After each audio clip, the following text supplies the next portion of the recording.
When you hear that Buster H.R. Oh,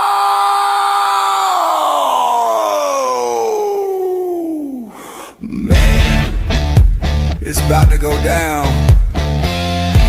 You feel the tension in the air.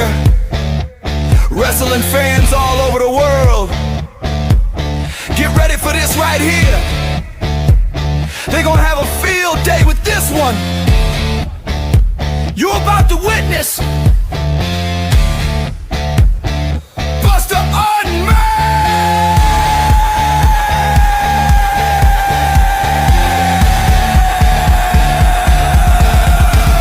Oh, Lord! Oh, Lord! There's no telling what Buster's gonna say today. We just getting started. Just getting started! Welcome to Buster Unmasked! Hosted by Buster H.R. Johnson. This is a Buster H.R. exclusive. We are now tuned in to Buster Unmasked. We are now tuned in to Buster Unmasked. You are now tuned in to Buster Unmasked. We are now tuned in to Buster Unmasked.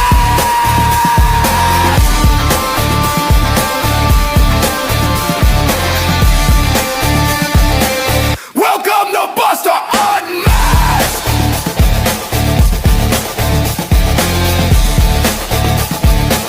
Welcome to Buster Unmasked!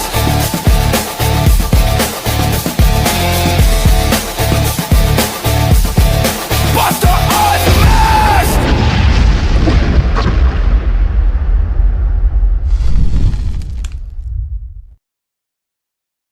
All right, y'all, we're here. We're live. You're watching Buster Unmasked. It is 2026.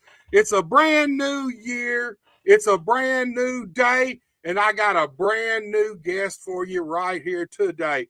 But before we get this man out here, I got a few things that I need to plug.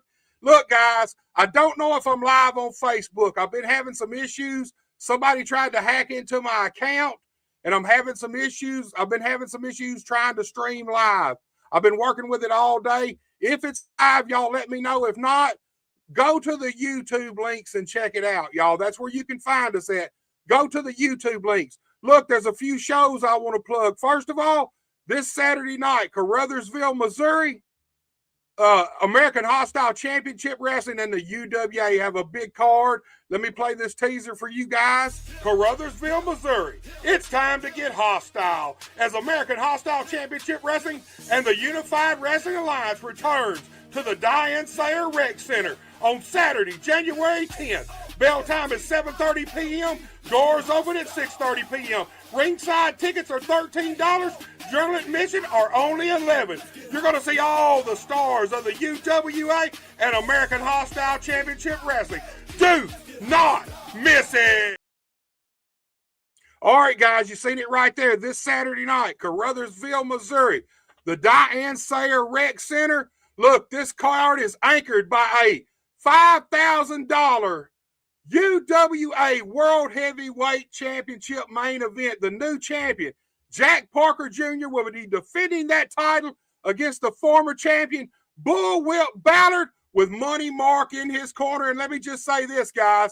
You always know if Money Mark's around, he is spending grandma's money. You know that.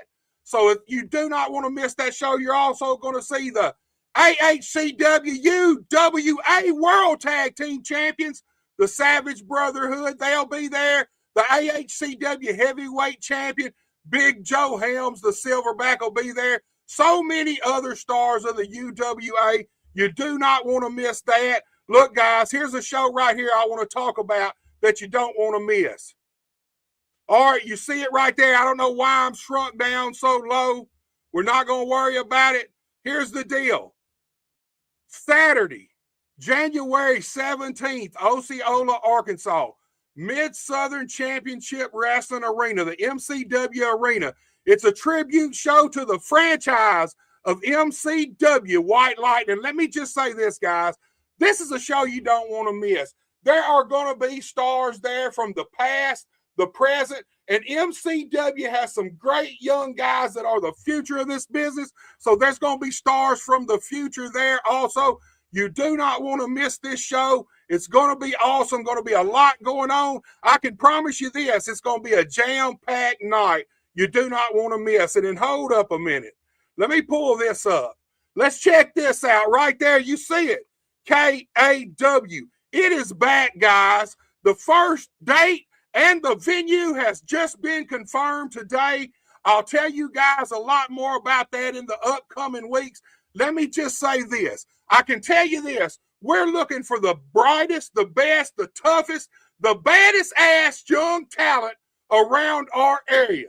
I can promise you that. We're looking for KAW style matches. We're also going to have some 5-star technical matches also. You don't ever know what you're going to get with KAW. Always remember what those 3 letters stand for: kick ass wrestling. And in a couple of weeks, I'll inform you guys a little bit more about what's going on with KAW. So now let's get down to business, guys. My guest tonight, my guest is a star of Memphis wrestling. He is, let me just say this, he is one of the most entertaining, if not the most entertaining, charismatic men around our area. Let me just say this. He's got the bionic shoulders. He's got a magnetic personality that just draws people to him. And he is your current APW heavyweight champion, none other than Gio Savage. Gio. Man, thank you for that introduction, man. That was dope. Dude, I am glad to have you here. It took us, we were chatting before we went live about 210 episodes to get you here, but we got you here now, dude. We got you here, man. And it's all about you tonight, man. Oh, man. I'm just another man on the block trying to make it. That's all. I don't know about that, man. I said it in the intro. You have a magnetic personality. And what I mean by that is, when you come out of the dressing room, all eyes seem to gravitate to you, man. What do you think about that, man? Here's the thing. I don't think it's something you plan. I think it's a natural charisma that you got, dude. Man, every single time I come out that curtain, I feel like it's all just going to switch one day. You know, I just feel like everyone's going to be like, who's he? But it hasn't happened yet, so that's why I'm just gonna keep on doing until it doesn't happen. Gio, I don't think nobody's asking who you are, dude. I think everybody knows. We got the boss man with us, Ricky Kennedy. Says, "What's up, Hellraiser? What's up, Ricky?" Took me 210 episodes, but I got your guy on here, Ricky, man. No doubt about that, man. We got VRX Spixel. What's good? He said, what's good with you, man? I'm glad you're watching. Look, Gio, here's the thing. I like to jump around.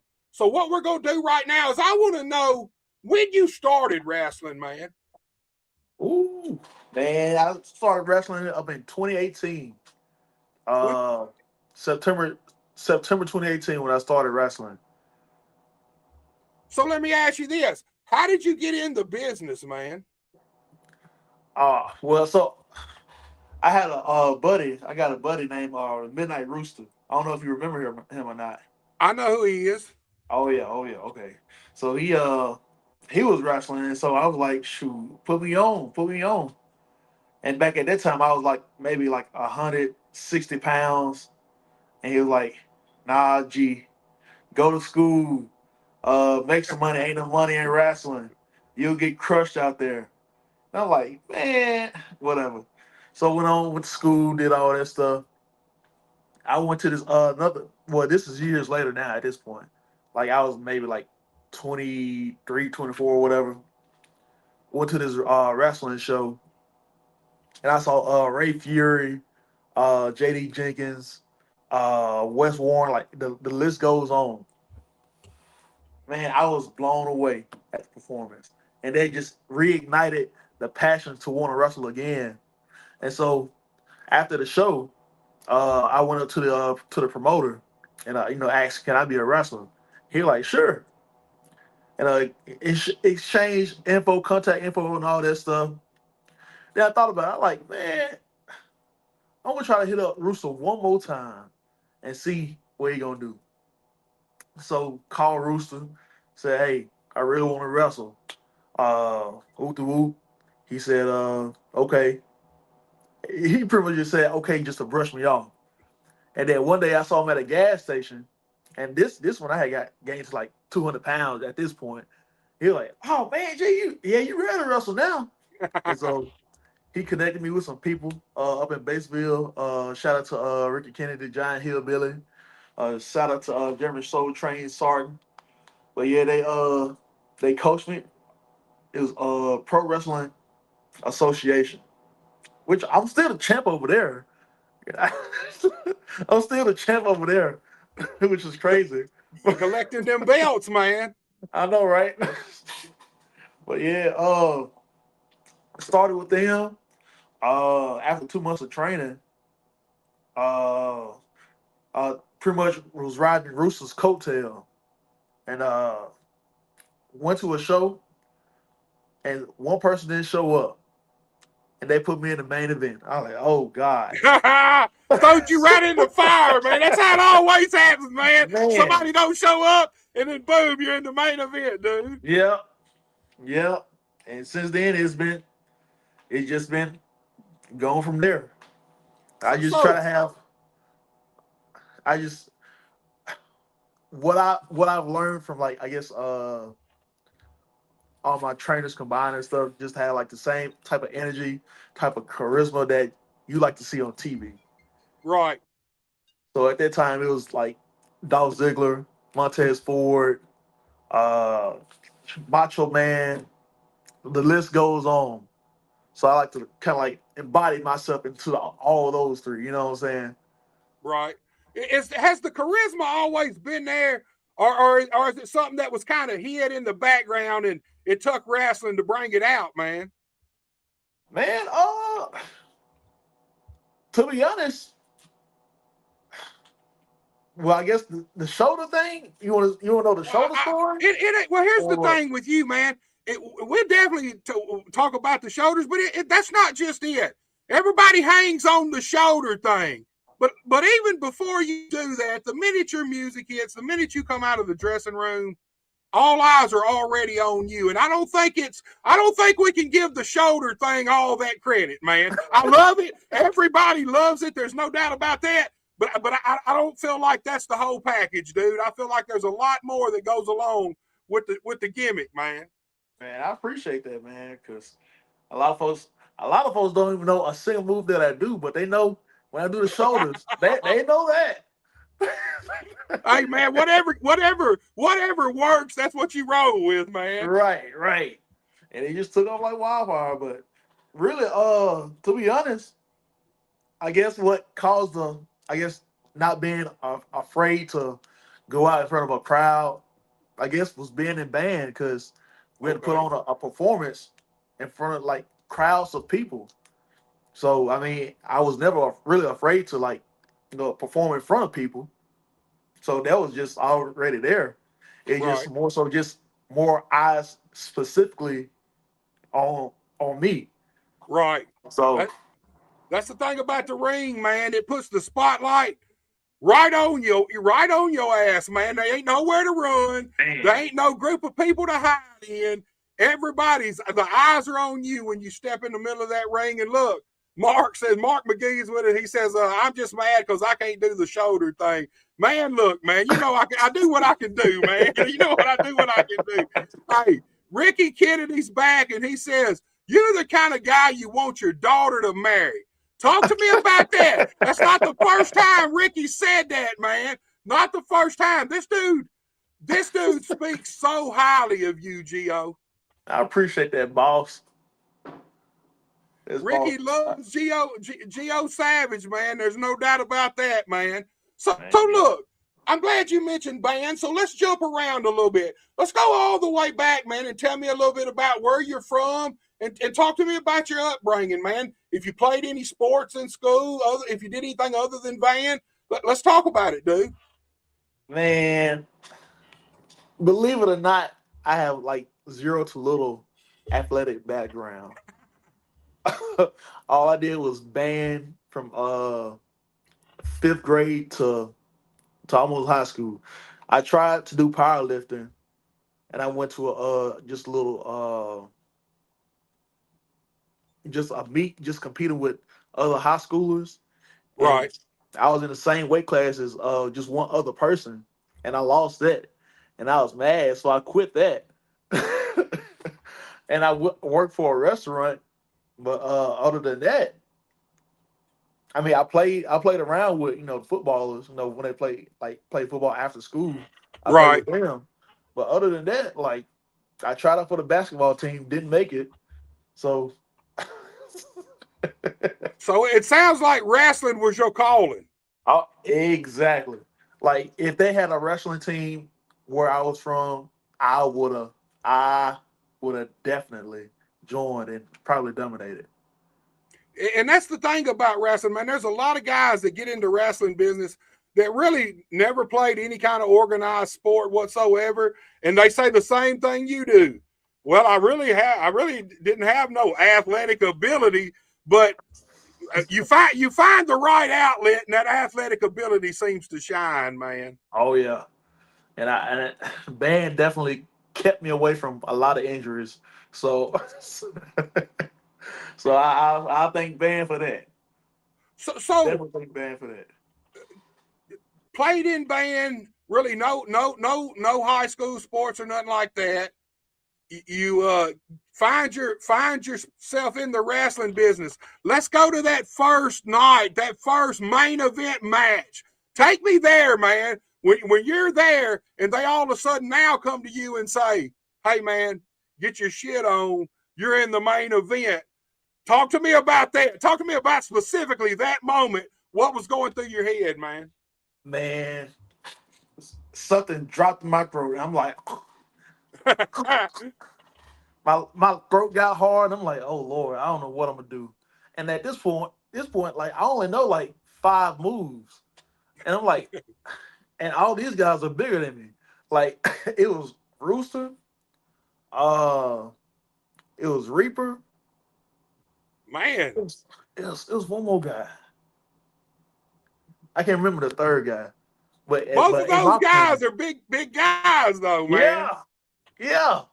And I'm like, I can't do a suplex on neither of these guys. Like, come on. But So man, how were like, the nerves, man? oh my gosh. Like, so the entrance, I just try to, embody myself as, Dolph Ziggler. And that was just a driving force for me, just to emulate Dolph, just have his confidence, and I'm good. Right. And so I had that. The crowd was rocking with it. So I'm like, okay, okay, that's cool. That's cool. Got in the match. Terrible. so let's talk about it, Gio. I think we've all kind of been there. Let's talk about how that match was, man. Man, I did the same moves over and over. Like I only had 5 moves.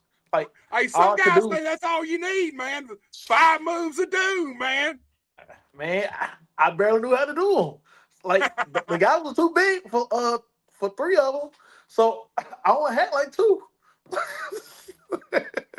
So, man, I was we're too gonna small. look.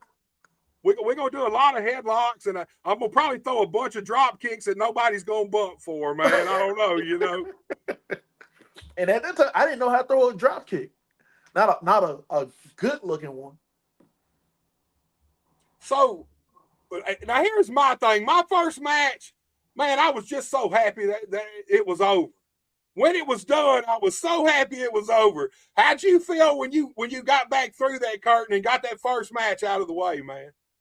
Man, so I was ecstatic. Like looking back at it, I thought that was one of like the best matches ever. But now, like hindsight, that was the most terriblest match ever. So that's one of them matches you really want to disappear, huh? If it's Man, on video anywhere, you kind of hope it please never delete shows it. up on YouTube. Please delete it. And Look, thing about that was like it was just just a country show. No recordings or nothing. Nobody's recording. So I'm like, okay, cool. And I wasn't supposed to wrestle. Like right. I wasn't released to wrestle just yet. I just thought, and this is where my name just came from. Like Savage was a popular trend. I love Macho Man. I'm like, Geo Savage. I'm like, I just had to think of something real quick because I didn't even have a name yet. I just said Geo Savage. And they said, okay, Geo Savage, let's go. And Dude, Reaper. you hit the nail on the head the first try, dude. Reaper, I'll never forget this about Reaper. He was like, well, what's your real name? I like, Giorgio. Like, yeah, that name sounds gay. We're gonna go with Gio. Yeah, I think Gio's the smart play right here, man. You know what I mean? Look, we got Hot Tamale with us in the Burn 'em Up podcast. Have you seen any of Hot Tamale stuff? Heck yeah! I just met him a few weeks ago. Dude, I mean, here's my opinion. It's the Burn 'em Up podcast, my personal favorite podcast. I think this dude's the funniest dude in wrestling right now, man. Without a doubt, hilarious. Man. Hilarious. He said his beard looks better than yours, man. Hot Tamale's already on your ass, man. You don't know. Already. Ain't that the man? I'm gonna put my voice up there too. Ain't that the man? Hey, man, Gio, let's be honest, man. You know you ain't no real wrestler, man. Hot Tamale the only real wrestler in our whole territory, Gio. Man, you know that, man. One. He's the only one that been on TV and everything, I seen him and Derek had a little heat, man. I seen a couple of these little shorts, man. Him and Derek's had some heat, man. Funniest dude out there. If none of y'all have checked Hot Tamale out, go check him out. Go find the Burn 'em Up podcast. Check him out, man. Funny dude. Everything he does is hilarious, man. Everything. Gio, man. All right, you got that first match out of the way, man. Take me to your second match. Where was your second match? Who was it with, man? And here's the $1 million question. How did the second match go, man? It was a little better. Because it was at a bar. This was at a bar that burnt down. But it was still major corner, and I'm thinking no one's gonna record here either. Man. But it just so happened like some teachers from my college that I attended went there and they recorded and they showed people that I knew. And I'm like, oh my gosh, I'm embarrassed now. But because like they were using like things like Tupperware boards to hit people. Throwing people against the wall. I'm like, oh, Lord. Poo noodles. Noodles, man. I've seen that, man. Yeah, I'm like, oh. They gonna think it's a joke now. If you're going to use a poo noodle, everybody needs to know that it's loaded in the center, man. There needs to be a metal rod right down the center of it or something, man. I don't even understand it, dude. But this was even worse. This was a Tupperware, like, lid. Like the plastic thing or whatever. One of the big tote deals? Yes. Oh, man. It was terrible. Man, nowadays, if you watch the death matches, they'll take them damn things and stick tacks and stuff up through them. I know, right? Hey, man, that changes that whole plastic lid a whole lot, man. This was nothing like that. This was very safe and well condensed. Like, it was nothing extra, just a lid. But man, we roll with it. You have come a long way, dude. From 2018, we just into 2026. You're 8 years in, man. Yeah. Man. Everybody says it usually takes you about 10 years to really start understanding this business. So from the time you started, man, you're 8 years in.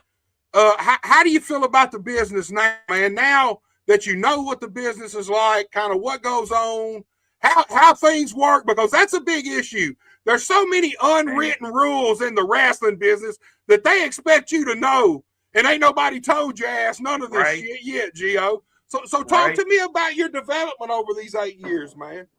Man, to be honest, like starting out, I was pretty much told, shut up, don't complain, just go with the flow.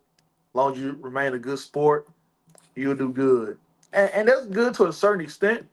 But when you're just constantly, pushing down, getting pushed down, getting pushed down, and you're doing your best, you're showing up, you're setting the ring up, taking the ring down, but you're still not getting the push. Right. It's very discouraging. So I mean, it's just I would say it's a love hate relationship with some things, but I still understand it too with the business aspect because the main goal is to make money. That's right. You know what I'm saying? And I think that's lost on a lot of talent today. I think a lot of talent, their goal is to get in front of their hometown fans and be a hometown star, which, in my opinion, look, here's the thing. All that's great, but if there ain't no money in your hometown, you ain't generating no money with wrestling, you ain't Exactly. making no money off of it, you're taking up space at that point. It's the way I Yeah. look at it. Yeah. Give that spot up to somebody who wants to go all the way, man. Exactly. Who got the passion for it? Because if you don't got the passion for it, then like, why are you here? Like these car rides, these wear and tear on your car, on your vehicle, it's not worth it. On your body, it's not worth it unless you got passion for it. You know what I'm saying? Right. Here's the thing. You said it earlier. Look, Ricky says I call them gas station wrestlers, and I guess that's a perfect way to describe them, man. Wrestling is built on discouragement. Here's the thing, man. You got to have heart. Here's the thing. You got to have heart to stay in the wrestling business because of all the political drama that goes on and all the political Oh yeah. crap. You got to have heart to be a wrestler because no matter what, you got to be tough as hell. And physically tough just don't cut it. You got to have that heart too because Oh every yeah. time you step in the ring, you are taking a beating. Your body is, and you know there's no way around it. This ain't MMA. There ain't no chance, or boxing. This ain't no chance of going in there and knock somebody out with one shot, not taking no abuse. You know you're going to take abuse. So let's talk about that, man. Let's jump back a little bit. Let's kind of rewind. Talk to me about the first time you got in the ring and actually took a bump, Gio. Man. Well, so I kind of cheated. I was before I even started even started training for wrestling. I was watching YouTube videos on like what to do. Like I'm watching like the core basics, the Right. core basics. So I'm already knowing how to run the ropes. I'm already knowing how to take bumps, flip bumps, and all this stuff. And people who were training me, they were like, "Have you been like you've been to another school, haven't you?" And I'm like, "No, I haven't. I haven't. I just been watching YouTube." Gio, let But me stop you right there for a second. That blows me away, dude. That blows me away. The only thing I can picture is in the first Karate Kid where Danielson is on the YMCA whatever it is, and he's learning karate through the computer. yeah. Before he meets Mr. Miyagi. It blows me away that there's actually now it don't, but man, how long is instructional professional wrestling been on the internet, man? That's my question for you, dude. I don't know. I just thought like once I got the approval from Rooster, I just started deep sea diving into it. Okay, okay, this is how we're gonna do this. I ain't gonna break my neck. All right, good deal. This is how you run the ropes. Okay, that's good to know. Let's go. Learned, So, took all that in at the first day. And they're like, you've been somewhere before. You're lying. Where have you been? Where are you from? hey, the Like, bad thing is, oh, it sounds like you two may be a better trainer than a lot of trainers out there, man. no, I still say I tell everyone go to a wrestling school because only YouTube can take you so far. But an actual coach, just talking the business, talking moves, talking consistency, talking like merch, talking character.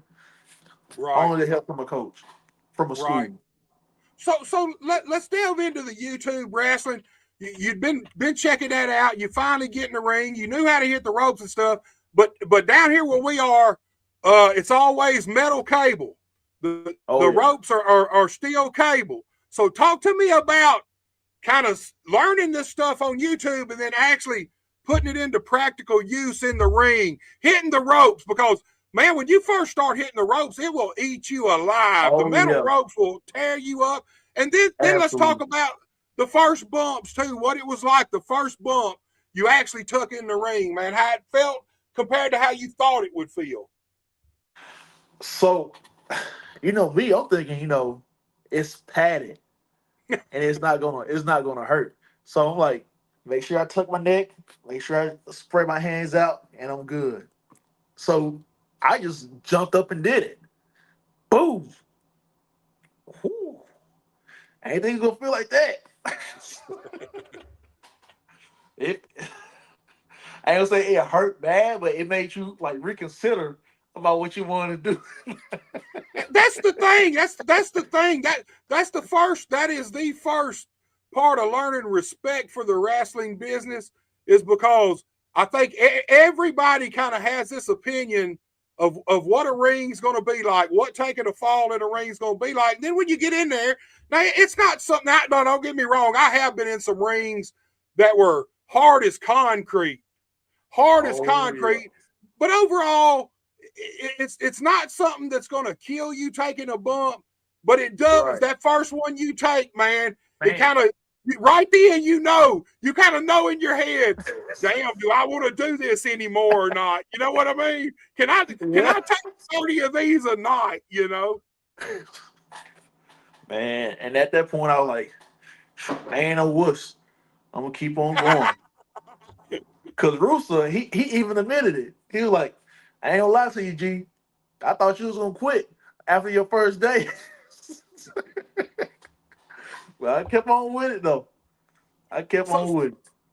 so let's talk about the next morning after the first day, because I'll be honest with you, man, my first day of training, and Ooh. I had to travel 8 hours from Helena all the way to Nashville. And that's back when it's 55 miles an hour. So it was an 8 hour trip there almost, and an 8 hour trip back. Trained for 3 hours. Man, when I got home, by the time I got home, I was so sore, man. I went straight to the house, man, run the hottest tub of water with Epsom salt in it I could possibly find, Gio. How was your second day, man? How was the morning after training the first time? Bruh. My neck was stiff, my back was stiff, my elbows had knots on them. That's something people don't realize too, man. You're supposed to kind of slam them arms into the mat when you take that bump. But me personally, if I'm in there with somebody who's never done it, I make them keep their arms up, because it's Yeah. real easy to stone bruise them elbows. My Man. biggest issue when I was training the first day, I could tuck. For some reason, it was instinctual for me to tuck my head, but I was letting my heels slam on the mat every time I took a Ooh. bump. So by the time I got home, when I pulled my shoes off, it felt like my heels were coming off with them, dude. So any issues for you like that, man? You talked about the elbows. Talk about that, man, because even though that ring's got a little give and there might be a little bit of padding, man, you can still stone bruise your elbows up, your knees up, your heels Yeah. up real bad. Any Achilles. issues with any of that? What about tucking your head? Dude. I've definitely slapped the back of my head on the mat a few times. And this is like when I know what I'm doing too. Like it'll happen. It'll just happen. Yeah, you got to be careful, man. You can knock yourself out in a wrestling ring, man. It takes some practice, man. It takes some time, and it goes back to that earlier. You got to have a tough heart and tough skin to be in the wrestling business. If you're soft in either one of those places, you might as well get out while you can, because the wrestling business is going to kick you down until you realize, man, the key to the wrestling Man. business is just keep getting back up, keep Oh, plugging forward. yeah. And like with that, I think I think of like, like musicians and like all these artists trying to paint a picture or like tell a story with their music or with their art. I do the same thing with my wrestling. And though like it's like you know how uh those same people get like, I guess I ain't gonna say depressed, but like You get I guess writer's block and writer's again. block, yeah. I mean, Wrestling block. yeah, you do, Yeah. man. And it's like, man, and like, am I meant to do this? Like, like, am I supposed to be here? Was that good enough? Like, what am I doing differently? What can I do better? And you just like stuck in that cycle for so long, then something like snaps. Like, okay, here we go. Get the ball rolling, get the ball rolling. Then the same thing happens again. Wrestling block. Right, You know, right. it's The thing crazy, about man. Well, the thing about the wrestling business, man, you can literally be up here 1 second, and in a split second, you could be from up here all the way back down here mentally. Mentally, you got to be strong mentally to be in the wrestling business, man. It's just as simple as Absolutely. it. You know, because you're going to get 10 times the rejections as you get approval, man. You're going to get Yeah, 10 no's, 10 you did that wrong, 10 that sucked. To absolutely. everyone, man, that was good. Good job, man. It's 10-1. Always been that way. I think it'll always be that way. But that's another thing. You gotta realize that rejection builds character. You know, Exactly. adversity builds character, man. It's as simple as that. And And being your own worst critic and like wanting criticism of your work. right. Like when I talked to Rick about when I asked him to watch a match of mine or something, he'll give me the criticism. I'm like, appreciate that, boss, or anybody else. I always ask people who's gonna give me like stuff that I can work on. You know what I'm saying? But Constructive criticism. it's exactly, There's a big difference in dogging somebody and critiquing somebody. exactly Big giant difference, man. And I feel like a lot of young guys, like when I broke in, you learn it because that's the way everybody did it, and that's how everybody treated you. Now right. I feel like sometimes the young guys, I see veterans sometimes kind of not even critique, just try to give guys advice, and they take it as if the veteran's saying you did something wrong. You know, you shouldn't have done this, when really a lot of times it's more about they liked what you did. They're just trying to tell you a little bit of way to maybe make it work better, maybe Right. Make perfect it it, make you know. sense. You got to be able to accept those critiques in the wrestling business Exactly. without getting your feelings hurt. Exactly. And that's another way to like remain humble and not smell yourself. You know what I'm saying? Because like you may be, just like you say, you may be up here one day, the next day you down here. But if you like stay down here, you may have a great match and have you up here. But if you bring yourself down, like what can I do better? Uh, I didn't like that part. Like every time I watch a match, I'm like, I could have did that better.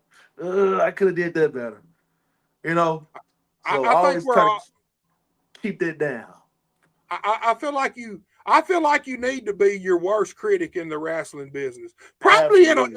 Probably in a lot of different businesses, man. You need to be your own worst critic, because if here's the thing, a lot of people's gonna lie to your ass.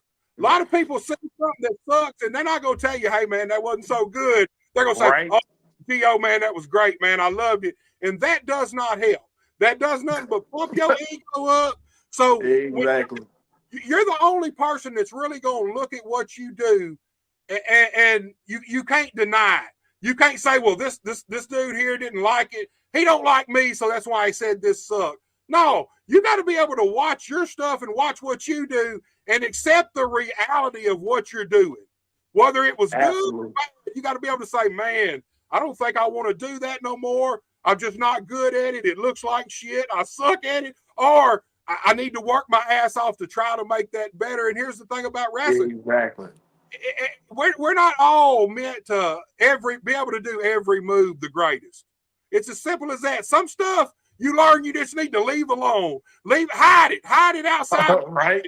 If you're not good at it, don't draw attention to the things you're not good at. Accept Exactly. the things you are good at, man.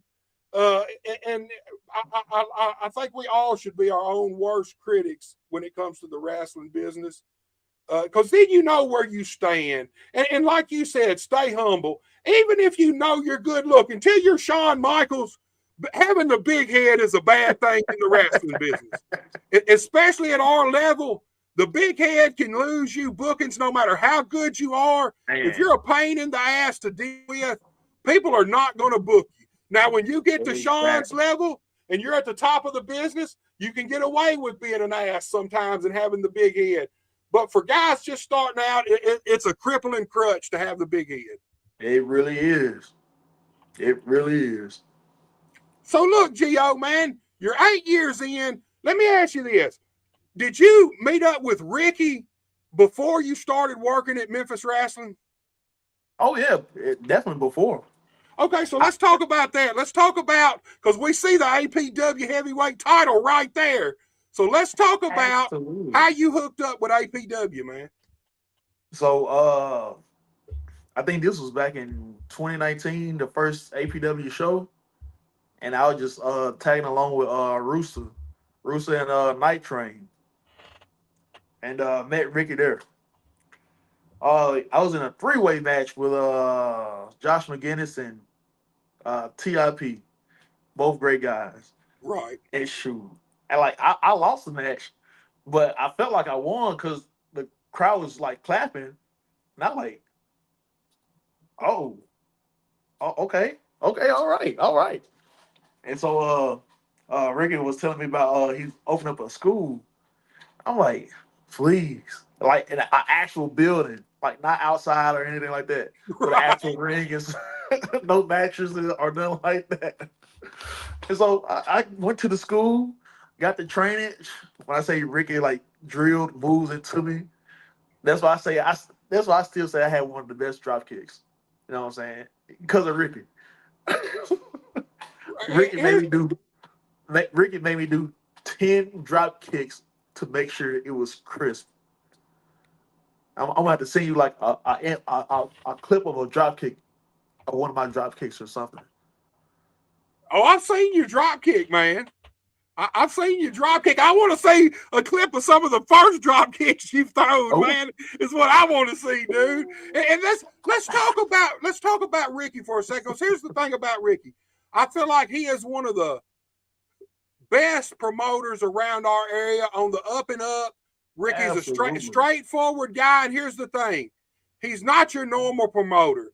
Your normal promoter, it's all about what you can do for them. Ricky seems to be there for his guys. He don't just help you guys out with the wrestling. I feel like Ricky, each one of you guys are an extended family of Ricky's, man. He really cares about you guys. And when you get a promoter that cares about his talent, that's special, man. There's something special right there. So let's talk about Ricky himself, man. Man, great guy. One of my favorites. One of my favorites, man. I don't got nothing bad to say about him, man. Like he's that guy. Like I'm not finna say what I'm finna say, but like he's definitely like one of the main people that that brought it out of me. You know what I'm saying? Like this man was telling me to like move, like go, leave. I'm like, go where? Leave my job? No. And he really was trying to make me believe in myself, And so I believe in myself. You know what I'm saying? I believe in myself, but the bills still got to get paid too. Right. You know what I'm saying? But Ricky, like he will push you. He will make you believe in yourself. And most promoters don't want you to leave. If you're a good talent and they can make money off of you, They're not telling you to Right? go nowhere. They're telling you to stay right here, man. All You're my right. star. I'll make you a star, even if even if you're just a star of Helena, Arkansas. I'll make you a star. But I mean, and it's no secret. There's no real money that comes with that. I mean, Right. that's just the honest truth. We all look. You get in this business with dreams and aspirations, and you think, oh, I'm gonna be rich. And then when you get in it, you figure out how the business really is and the economics of the business. Man. That weeds out a lot of people. That right there Right. weeds out the people who really love this business and want to be a part of it, and the people that just wanted to use it as a stepping stone or use it for financial gain. Exactly. Sure. I And know my nieces, they always beg me for money. And I asked them, why y'all always asking me for money? Because you wrestle and make a lot of money. I'm like, what? here's what I call it, Gio. TV rich. If anybody sees you on TV as a wrestler, they immediately now think you're rich. Look, when I first started, uh, man, I growed up in Helena. So I lived my whole life there. When I broke in the wrestling business, and I'd been wrestling a few years before I ever made it to the studio in Memphis. First damn time I get on TV in the studio, the next day people see me at the liquor store. Now that shows you where I'm at. You know, I'm at the studio one day, and now they see me buying a fifth of liquor the next.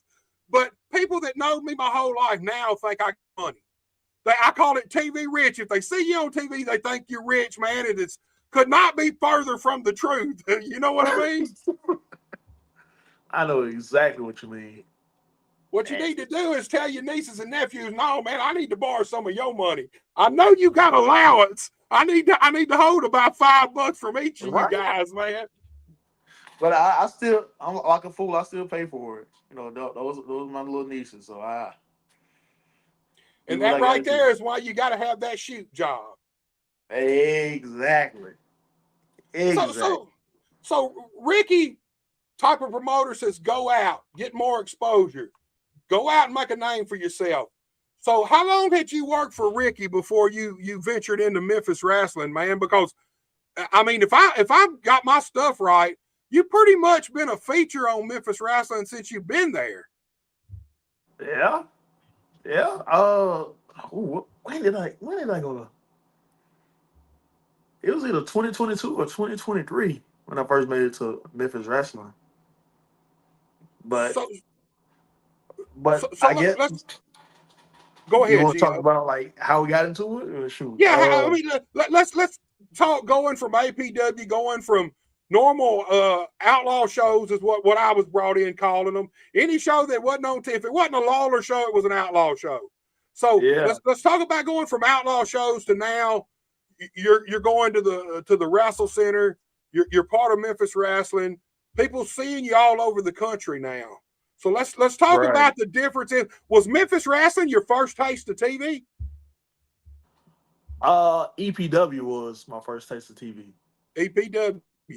Yeah. Well, so let's talk about that then. So you did a little stint with EPW before Memphis?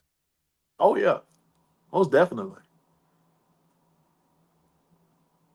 Well, let's start there then. Let's start EPW. That's your first TV. Let's talk about that. Let's talk about going from house shows where you got 15, 20 minutes. You got time to actually work matches. Man. You got time to, if you screw something up, you got time to bring it back down and rebuild it, go into TV. And if you got 3 minutes, you got 3 minutes to make it happen. No matter what you're doing, whether you're losing, whether you're winning, you got 3 minutes to make it happen. So let's talk about going from house shows to TV, man. How was your first TV experience? The first TV experience, it was definitely like, I'm thinking like, oh man, how am I gonna get all these moves in? And like that's still something that I struggle with today. Cause like now, like one of my favorite wrestlers in this area is Mike Anthony. Like this man can tell a whole story without doing anything. Right. Like with his face. With his face. go in the ring, do one move, get pinned 1, 2, 3, and that's it. Like, I want to be on that level. You know what I'm saying? Like, that's phenomenal. Of course, I want to go, like, do 50 million moves in 5 minutes too. But if I can do the simplest stuff and still get a great reaction and tell a story with that, I want to do that. You don't want to give the fans everything you can do in one match. It's a, Right. I mean, this is holds true anywhere, whether it's television, whether it's a house show, and you got 30 minutes. If you got 30 minutes, pick something out that you guys work for 5-6 minutes. A headlock takeover, man. You can take a headlock takeover and get 10 minutes out of it if you really want to, and be entertaining as hell and tell the story. So you never want to give them everything you can do in one's match, because here's the problem: when you come back next week, if you showed them everything you have, what do you got new to show them now? What are you going to impress them with? Exactly, and that's why I think like training is such a like that what brings the like realism into wrestling. Just the training aspect, you know what I'm saying? Because you're going back and forth. You don't know what the person's going to do. You're going back and forth, and then once you get done training and then you go into your actual stuff, like they're like, oh, this is getting good. This is getting oh. Like this, as for me, that's what it is for me. You know what I'm saying? I just had a match for Awesome Wrathchild, and we had the crowd like eating out the palm of our hands. I'm like, oh man, this is like perfect simple match. So let's discuss that, because here's the thing: when you first start wrestling, it takes you a while for you to be aware of that. Aware. A lot of times when you first start, you can be having a great match and the crowd's right where you really want them, but it's by dumb luck. It ain't like you really manipulated that situation to put them there when you want them to. It just happened to happen that way. So talk to me about when you are starting to, when you get enough experience, when you can, the saddest, because here's my thing, man, there's nothing more satisfying in the wrestling business than having an idea. And if you're not the one doing it, having an idea for somebody else, if you're the booker, and watching them go out and pull it off to perfection, and the crowd does exactly what you wanted them to do when you wanted it to happen. For me, that's the most satisfying thing about pro wrestling, period. Whether Absolutely. I'm in the ring or if in the back calling the shots, that's the most satisfying thing. Being able to manipulate that audience and put them where you want them, when you want them there. When did you start noticing that? When did you become aware that, hey, I can do this, man? It's a whole different thing when you first start. Well, shoot. I always think about what I would want to see as a fan. There you go. Like, yeah, there you go. I want to be engaged. Like a lot of folks come there to yell, to cheer, to boo, you know, and like they want to be interacted with. So if I go out into the crowd, if I'm selling, like if I'm hurt, I'm gonna touch somebody, try to bring myself up on their lap or something. They're like, oh, he's touching me. Oh snap! What do I do? What do I do? Or look them like, right in the eyes. Look them right in the eyes and show that sympathy, man. Exactly. Just this past Saturday, I was looking at one boy, and he was like sitting down like nervous, and I'm trying to like sell up. I'm looking right dead at him. He was like, "Get up! Get up! Get up! Come on, Gio, get up!" And he was just getting like more and more and more into it. Like the more I looked at him, he was like getting more and more into it. So I'm like, this is good. This is good. That's that emotional connection that you have to have with fans if you want to get over. Here's the thing, and I say it all the time, and I get sick of saying it because I know I probably said it 100 times on this podcast. You can make wrestling fans pop off of anything. Getting the pop and getting over is two completely different things. The guy who got the Exactly. pop is forgot about on the ride home. The guy who got over is the guy they're talking about on the ride home. Right. Right. And I I still don't know how I be getting over and stuff like that. I don't know. I'm a fan first. I'll say that. I'm a fan first. And see, that's the way I always, whether it's a match or anything, if I'm booking something, I do just like you, man. I always think if I'm sitting out there in the crowd, knowing what I know, what would make me pop? What would I get Exactly. off on? What would get me off? And then I try to do that. And here's the thing: we were always taught every match is a story. If you got 2 minutes Yeah. in a match, that's your opportunity to tell a 2 minute story. And people say, you Yeah. can't tell a story in 2 minutes. Yes, you can. Yes, you Exactly. can. You can tell a story in 1 minute. You said it earlier, Mike Anthony, one of the most over experienced veterans that we have active around our area today. You said it. He could tell a story in 1 minute. Facial expressions, get in the ring, get pinned, and people understand what just happened. They're able to Exactly. follow it, man. Exactly. And that's why I've been trying to get underneath his tutelage for a minute now. Like for a minute. So There's not if you see me start getting better, hey. well. Here's the thing: those veterans are becoming few and far between. Oh, Here's absolutely. my thing: that bridge between old school and new school is steady shrinking. Every year it shrinks a Right? little more. So if you're around any of these guys, Derek, Alan Steele, Mike Anthony, Absolutely. I could name several more. And you have the chance to absorb some of their knowledge, you best do it, because that's the only thing. What happens when nobody remembers the old school and how to do it? Because there is a way to do it. In the wrestling business, I hear all the time, well, wrestling's modern now. No, the same shit that worked 100 years ago will work now if Work it's done today. right. If it's done Exactly. right, it'll work today, man. I'm telling you. So let's talk about Memphis, and I want to touch on Draco for a minute, because I know you're in a new tag team called Muddy Waters, and I want to talk about that because I love that name. But let's go back to your last regular tag partner, Gio. Let's talk about Draco. I had Draco on probably 6-7 months ago, and he gave his perspective of what went down with y'all. Give me your perspective of what went down with you and Draco, man. Nah, I need to know what he said.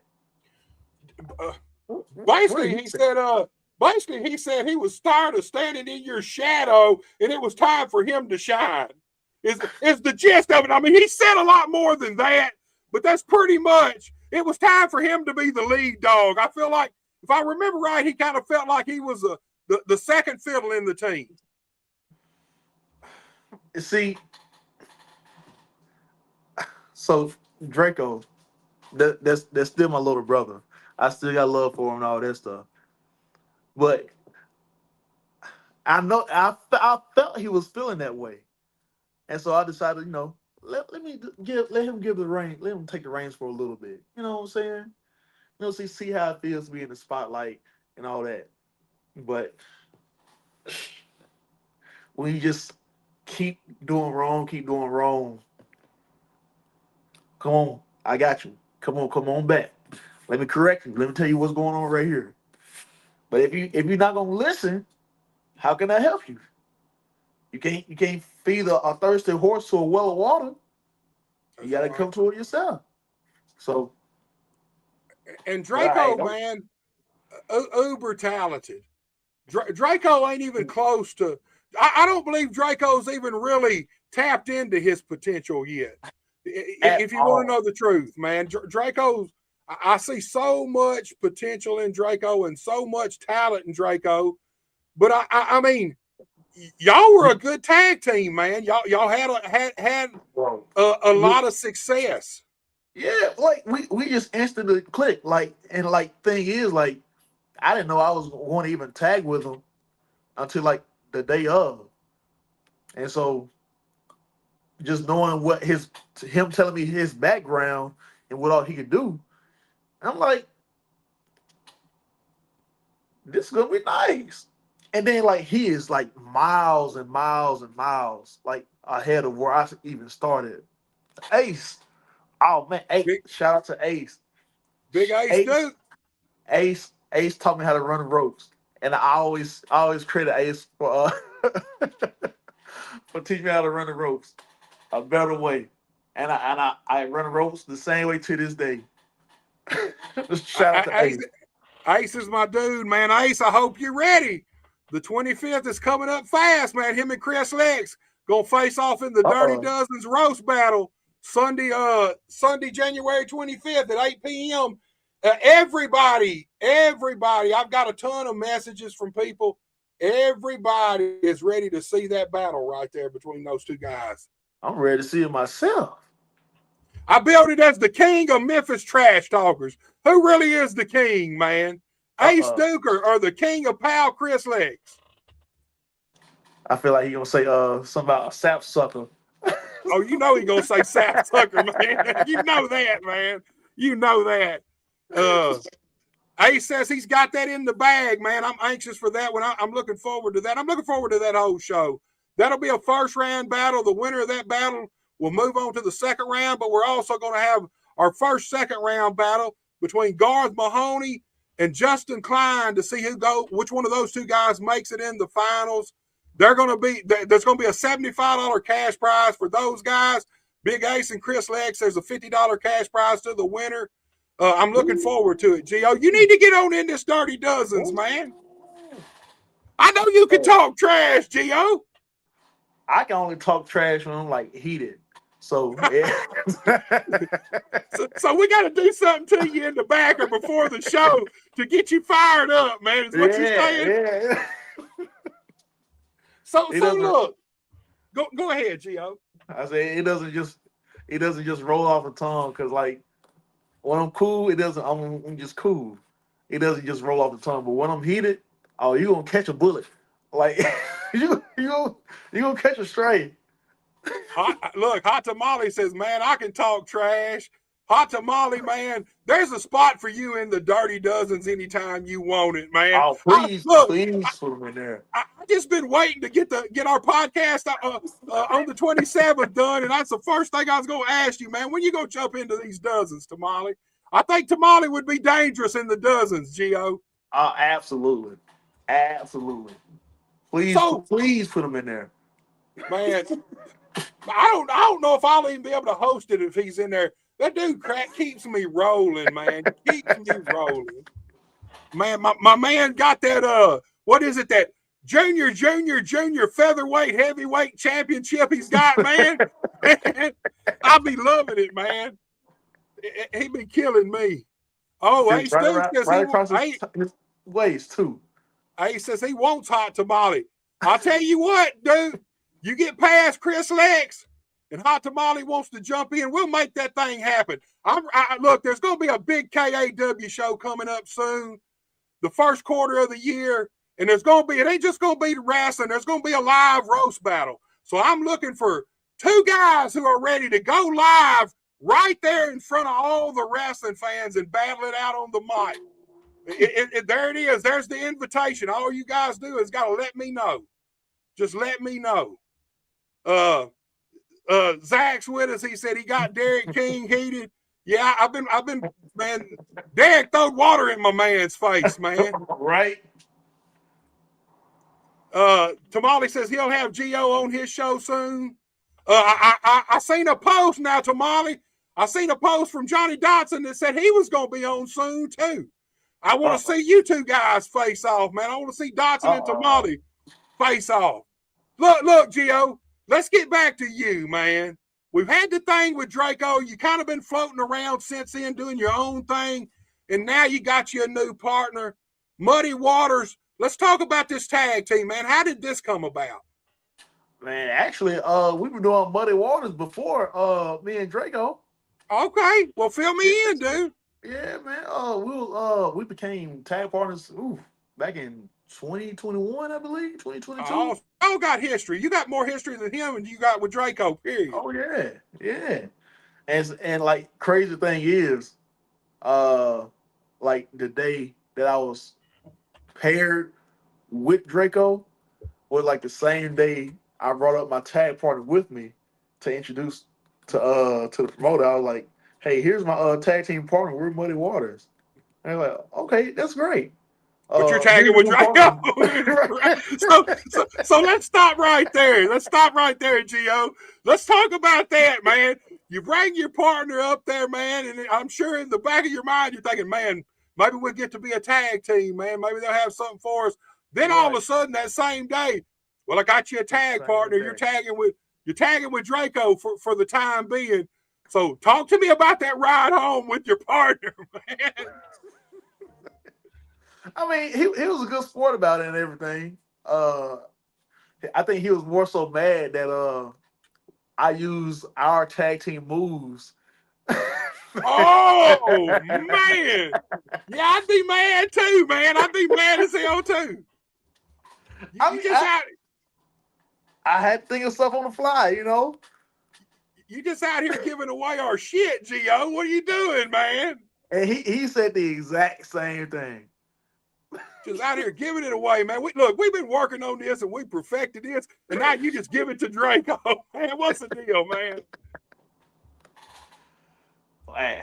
Well, to be fair, it was some moves that I wanted to do with us that we couldn't do, so I gave it to Draco. So boom. Well, and here's the thing about wrestling: everything is about timing. It didn't Yeah. work out that when you brought him to the studio or to the Wrestle Center, wasn't in the cars then, but now it is in the cars, Now man. it's in the cards. So talk Full to me circle. about you two guys, man, and talk to me about Muddy Waters. And what's the dude's name? What is it? Is it Luther or what's the guy's name with you two Oh, guys? RJW. RJW. Okay, Yeah, talk to me RJW. about this whole ensemble, man. Talk to me about it because entertaining as hell, man. It's right up your alley. Entertaining Oh as yeah. hell, dude. Man, to be honest, we're just both country boys.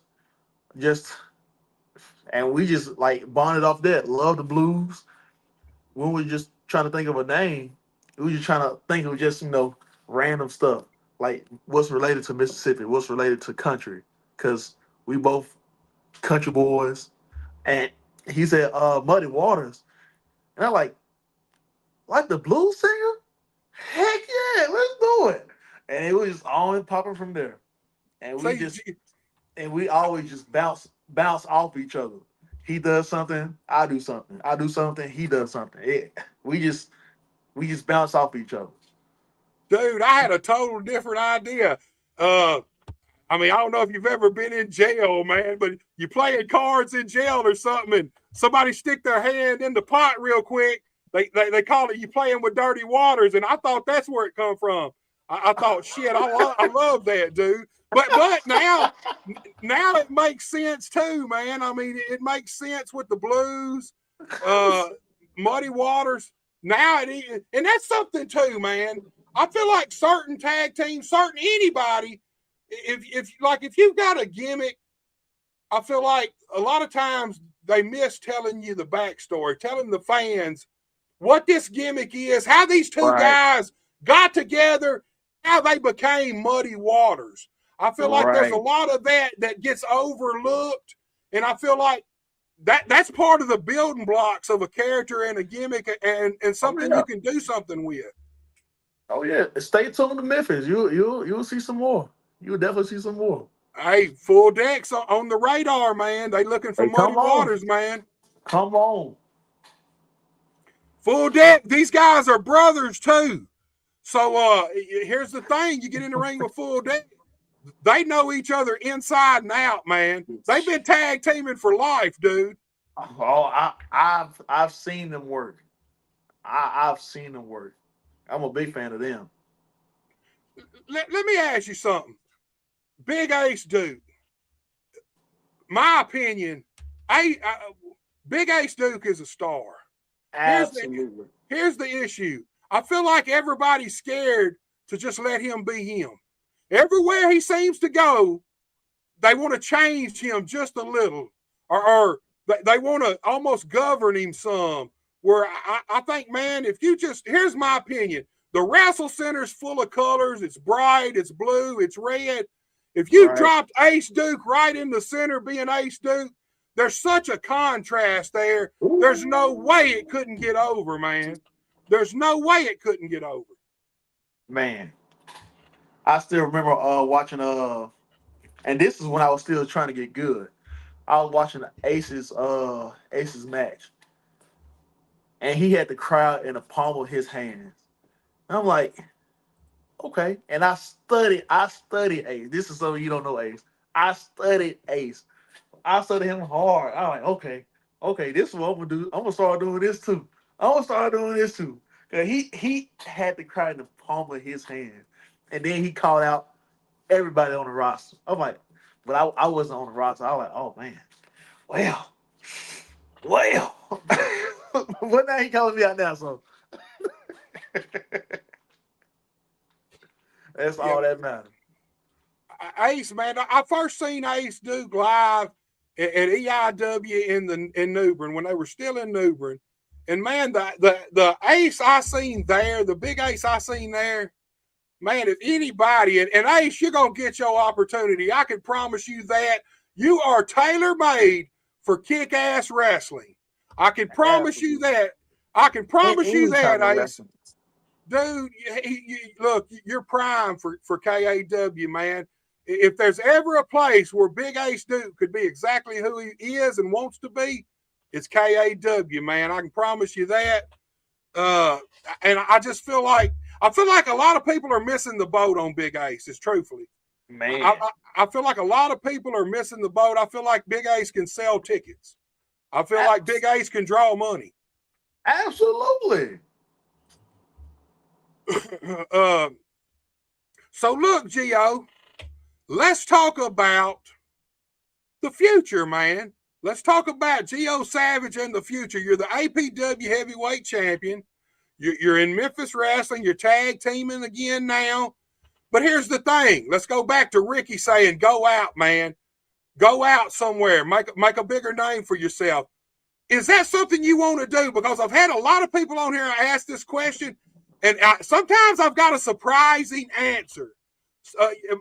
Look, you expect everybody to say, yeah, man, if the WWE calls, I'm there. But I've actually had a few guys say, I'm happy doing what I'm doing. I like my life. I like the way it is. I don't know that I would want to uproot my life to go do something like that. Where do you stand, man? Well, I'm at the point now where I was getting into that same mindset of just being comfortable where I am. But if the opportunity is given to me, like, I'm definitely going. Like, I'm supposed to have something lining up to go on the West Coast this year.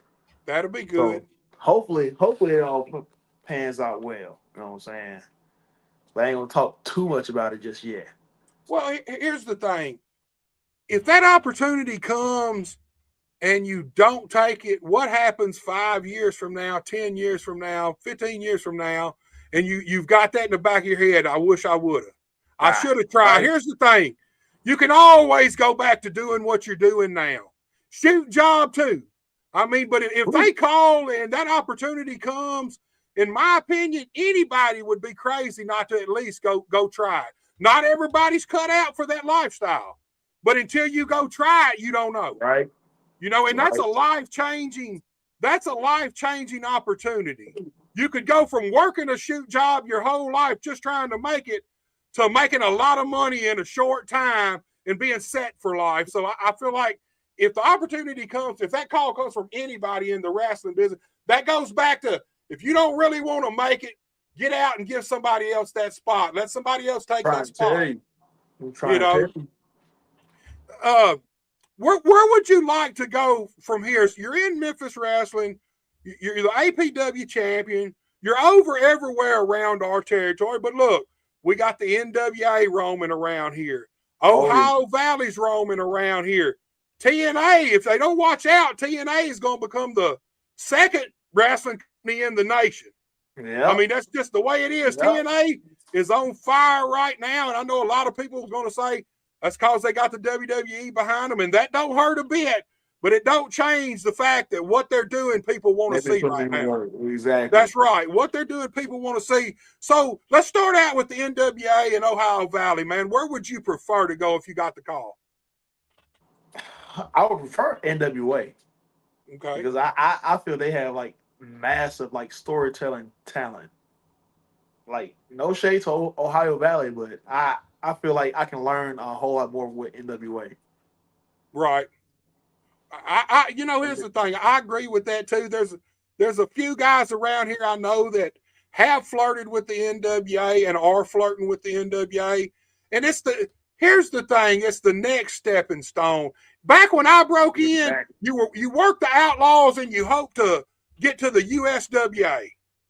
You hope to get there, and then you hope to go from, if you get to the USWA, you hope that leads to ECW, WWF at the time, WCW at the time.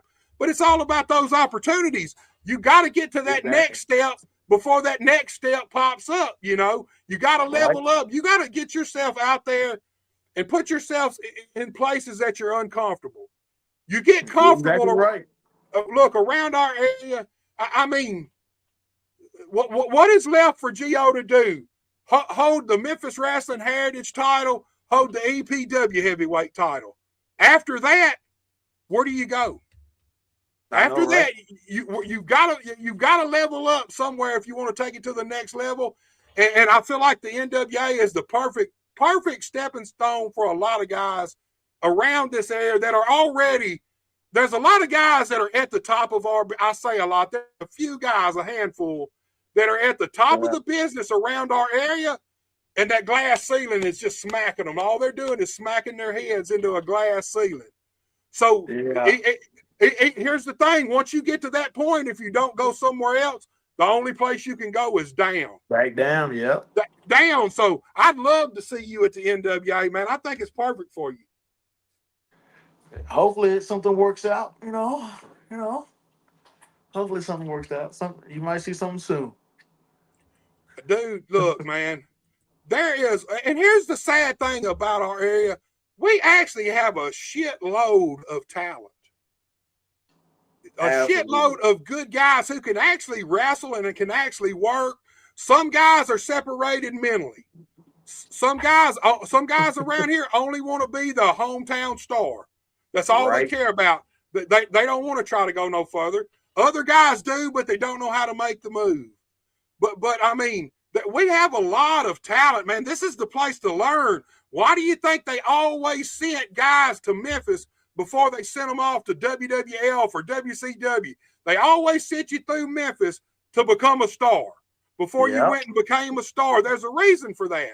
And the talent, the stars have changed. We don't have that star power like there used to be around here. Right. But man, there's a lot of the talent in ring that are better than a lot of those guys.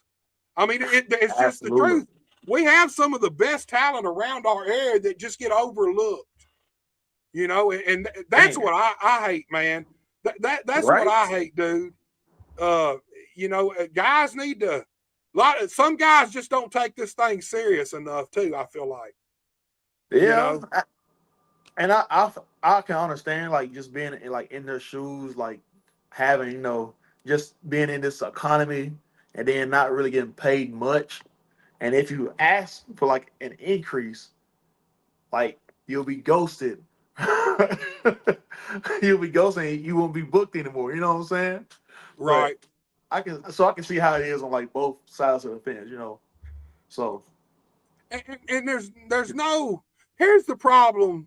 There's no litmus test around here no more of who can draw money, because here's the thing. Like you said, you start wanting a certain amount of money, you stop getting bookings. And the main reason is because now there's 35, 40, 50 other guys that they think they can slide into that spot, that want that spot and will do it for free.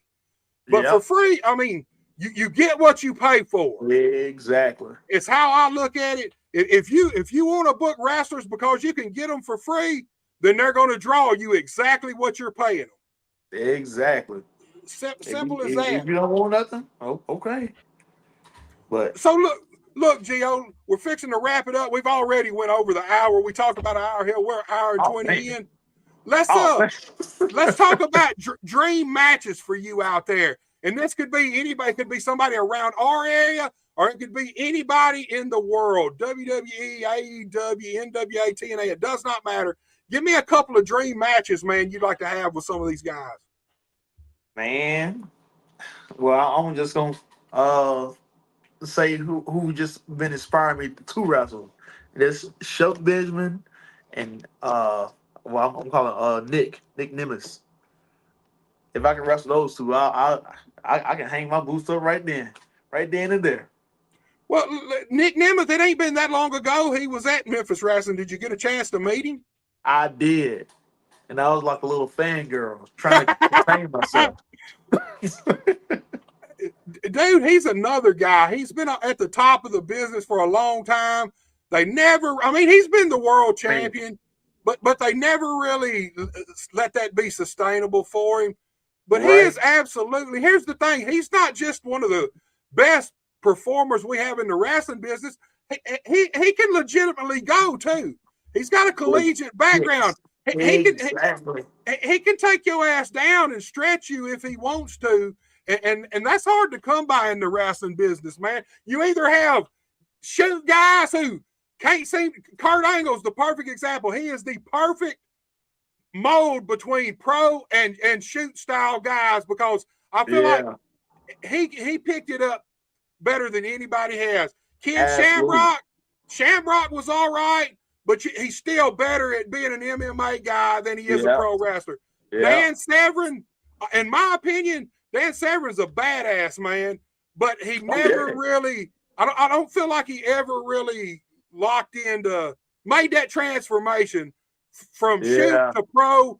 Kurt Angle meshed both of them together perfectly, and I feel like he's the prototype for any shoot guy that wants to come in the wrestling business. You need to look at Kurt Angle and try to mimic that. Shayna Baszler is another one.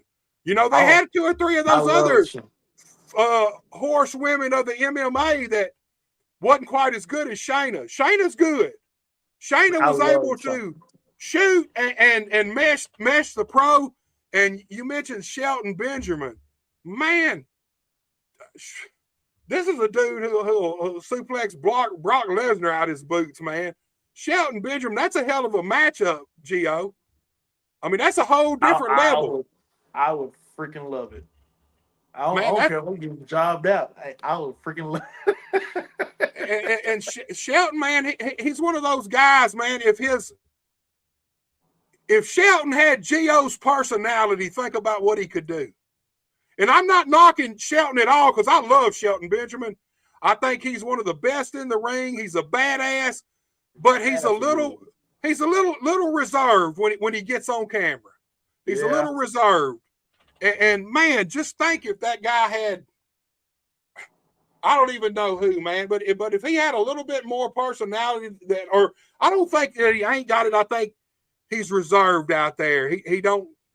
The thing about pro wrestling, you got to let it go sometimes. I had a problem with that.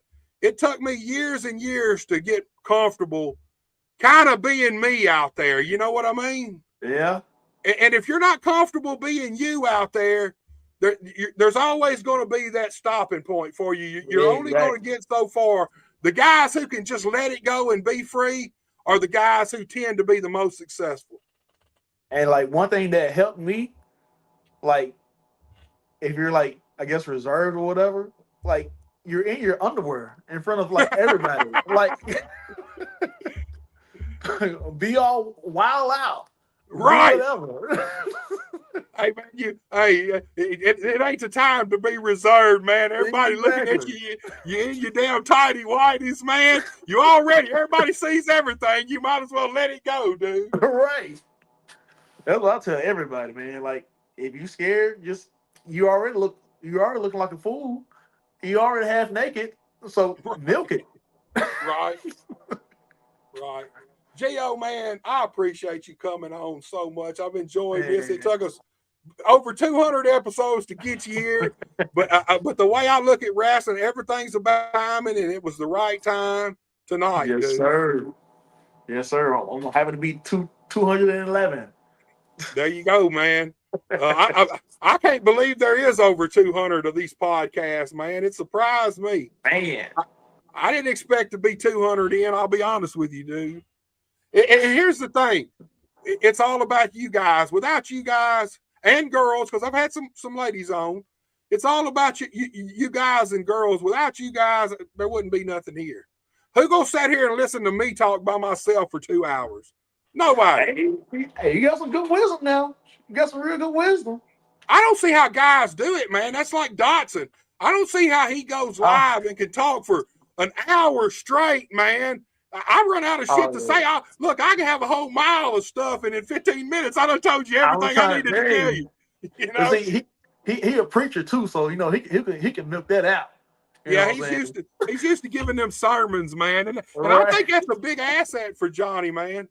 I do. I think that's a huge asset. It is. Gio, dude, man, thank you so much for coming on. You don't know how much I appreciate it, my friend. Man, I appreciate you, man. Thanks for having me on the show. Yes, sir. You have a great night. You do the same. All right, y'all. You seen it right there. Gio Savage. You can catch him at All Pro Wrestling. Anywhere you see that APW on the marquee, go to that show. One of the best shows around our area. You can catch him tag teaming. Muddy Waters, Memphis Wrestling. Gio's been a mainstay, a feature on Memphis Wrestling, I think, since he's been there. Check him out there anywhere Memphis Wrestling runs. You do not want to miss it. Guys, I want to appreciate everybody who tuned in. I know it sucks that the Facebook couldn't load up. I'm still trying to work on that. Like I said, somebody tried to hack my page, and I think that maybe have something to do with the reason I can't go live. It's been limiting what I post too. It's been limited how much I can post. So I'm hoping we get that worked out. Next Wednesday night, man, I got the boss. He's the current Memphis Wrestling Heritage Champion. You do not want to miss that one. Mr. Tap or Snap, the Mid-South Suplex Machine. I'm anxious to talk to Tim Bosby and see what's going on and see where he sees his career going in the future. Thank you all you guys for tuning in, and I'll see you guys next Wednesday. When you hear that Buster H.R. Oh,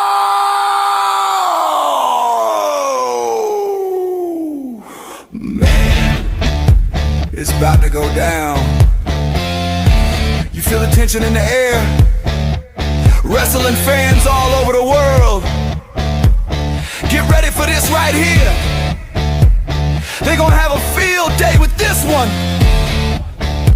You're about to witness Buster Unmasked!